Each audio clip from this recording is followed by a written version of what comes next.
Okay. Well, after visiting both of the offices there, you guys then headed on down to Turkey to visit the refinery. And who did you meet with down there? In other words, who gave you the grand tour? And if you can, tell us a little bit about what you observed while you were there at the refinery and the mint. Okay, great. Yeah, and I want to say that I'm being a little bit vague about my answers because there's certain things I'm under non-disclosures about things that were discussed over there. But, we're going to reveal as much as we can, and it'll all be revealed over time, of course. So I'll get as specific as I can on these questions, but understand that there's certain things that, I'm not allowed to discuss yet, but they'll be coming out soon. So when we went down to the refinery Thursday, we went over to the facilities. We were picked up by a limo and so forth or whatever. We went over to the facilities, and we went through an all-day tour. And we were able to not only ask a lot of questions, we also took a lot of, documentary pictures and videos and so forth.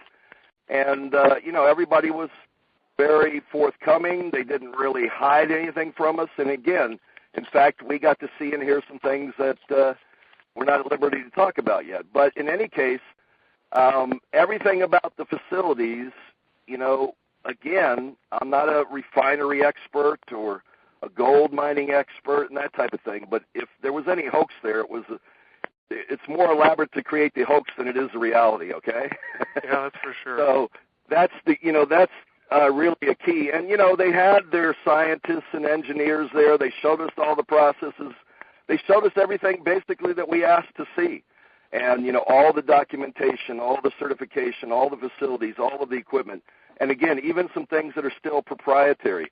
So, I was very, very impressed with their honesty and their transparency and, all of the things they've done to show credibility. Because, there were some TV stations that went over there and did some so-called exposés. But, they went to the wrong addresses, and they did a lot of very inferior things. So it looks like they were just, again, trying to get some sensationalism going. But everything about it is extremely impressive, and they've got some new media groups coming in soon to do some other documenting and TV programs and so forth.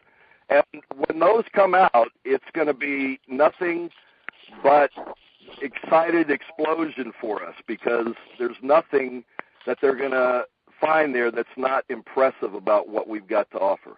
Well, Steve, one of the things that I know a lot of people are concerned about, I mean, they're going to go from, being in business in several European countries to launching the world over the next year. And how in the world can KB meet the demand that is coming when they launch all these new countries? What is their production capacity now and in the future? Well, first of all, they showed us not only equipment that they've been using for a while, but new equipment they had just had shipped in, and they were gearing up to make everything a lot more automated. I mean, there's a lot of labor-intensive aspects of this production, but they're making everything a lot more automated. They're adding equipment all the time. They're buying equipment before that, they used to outsource things to get done on the cards and various aspects. They're bringing it all in-house. They're expanding their facilities, and they've got plenty of more room to expand to, too, if it's needed. But, again, they are bringing everything in, paying cash for it. They're getting everything that they need with no hesitation. And they will just keep on expanding the facilities, and they'll create refineries in other parts of the world as well. What's their production capacity right now? Well, it's 48,000 units a day right now, and 800,000 units a month is what they can gear up to when they go 3 shifts. So that for sure they've got already. And, they can expand beyond that in the facilities that they have as well as other nearby facilities. And, that is a key factor. But also, you got to understand, again, I can't go into great detail, but they have some proprietary methods of extracting gold from ore and even ore that's been processed for other purposes. And I'll give you an example, again, without getting into detail, is they've got some ore there that they can get in unlimited quantities that is sold to various refineries on the basis of it having only 3 grams of gold per ton. They're extracting 45 grams, 15 times what others are supposed to be getting from it or what it's being sold as. So they can get unlimited, amounts of that. There's many other examples of that. You'll see on the photos and the videos. There was probably 200 different types of ore samples there. So their proprietary extraction methods and, their other aspects of their expertise in the refinery business is what's going to set them apart, really, because sure, they own mines and they have rights for other mines and, in various places from Turkey to Ukraine to South Africa, and they're looking at others. But the key is that they've got all this other ore that they can process as well. And, as well as being able to buy, being a refinery and a mint, being able to buy junk, or scrap metal and refine that and so forth, they're not going to run out of gold. In fact, if they run out of gold, I think most of us are going to be very happy because that means it's going to probably be like 50,000 a gram by then. Okay. Yeah. Well, I know another, and I know you obviously know, and those of us that have been involved for a while know why and how they can do this. But for new people, how can KB afford to pay the large commissions? I mean, you can get paid up to $900 for referring someone that opens a gold-backed savings plan, and then they're going to pay residual on deposits up to 5.5% each deposit. How in the world can they afford to do that? Well, basically, again, it's in the logic, it's in the facts, and when you can get 15 times as much out of ore as others around the planet are getting, you got a good head start there. Okay. Yeah. There are other extraction methods. And again, owning rights or having joint ventures or owning mines and owning the refinery, owning the mint.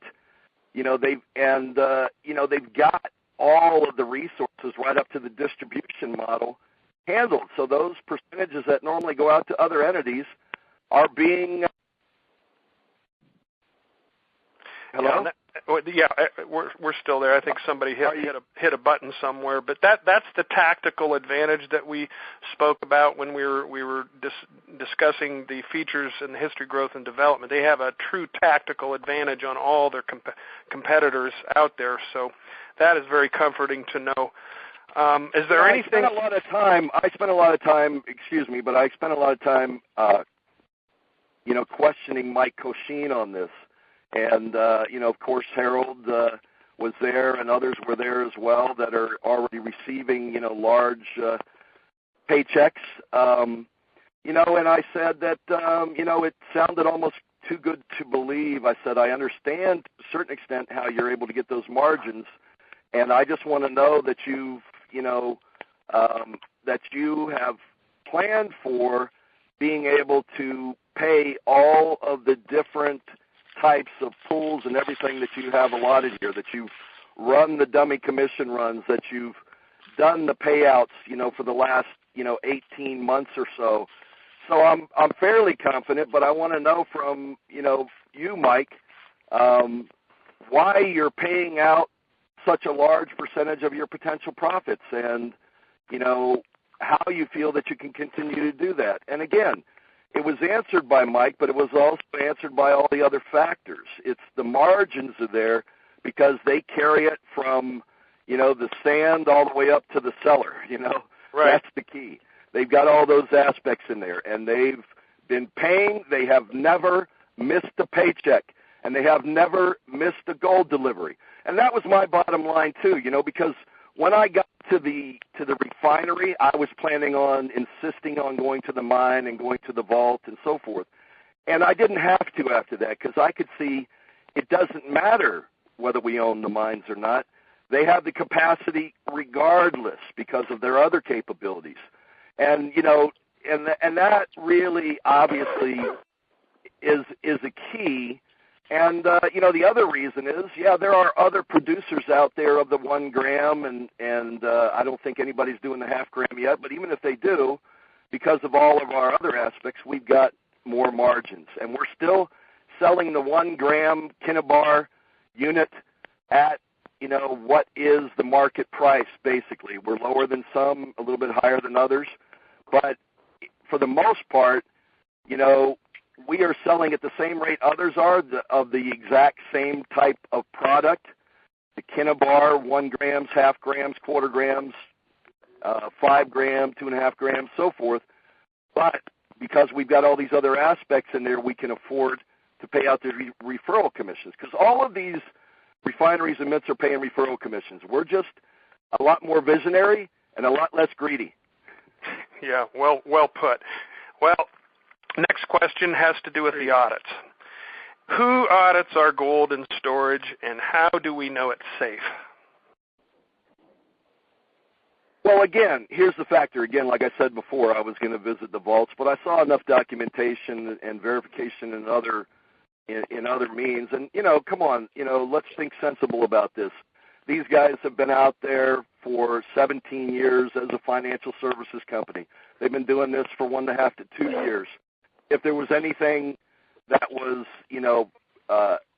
fraud or was not credible, or not viable, it would come out on the internet. It would come out with the authorities and so forth. There's been nothing credible against it. So when they got their certification from the Swiss government, and to maintain that, every load of cards, when it comes out of the refinery and goes to Switzerland, has, government authorities, not only, and their sub-authorities or whatever they contract with, not only auditing the gold, but randomly checking every card. If they so much as find one that is not 24 karat, 9999 fine, then we lose our license for a minimum of 6 years and probably won't get it back. So out of 95 refineries in the world and only 6 that are private, us being one, we are not about to give that up. They double-check every, batch of gold that comes off, and if there's anything that's not perfect about it, it goes back in the smelter until it is. And I think that's, a big part of the key. Not only that, but the Swiss government, their, main, KB offices and, entity there and their certifications there insist that within 3 days after receiving the money on the gold, it has to be in the gold and in the vaults. So that, and of course, some's taken out for shipping to Munich and then the rest of the world and so forth. But it goes through that process. And if it wasn't the case, then we'd already have those negative facts out there, and they don't exist, other than opinions and speculations and total, lies. So everything about it is credible. And, common sense and logic is what I rely on a lot, and hopefully most people do. And we would know that if there was anything about this process that, somebody could take a shot at, they'd be doing it because they're taking shots, but they're all blanks. Right.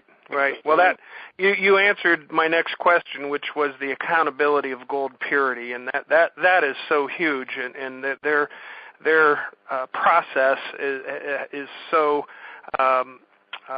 special in the fact that, they are going to guard their license like a pit bull his last bone, and the last thing they're going to allow to happen is product to get out there that's not what it's been presented to be. Next question. Mike, let me just say this, that Mike brought this up too, and it's, again, common sense, logic, and so forth too. Steve, do you want to share who this Mike is that you're referring to for our new people? I'm sorry, Mike Coshin, who is the CEO and owner of the financial company and, of course, of KB Gold itself. Mike Coshin, who's in all the documentation, is the main owner and the visionary behind everything that we're doing right now. Okay. Okay, thank you.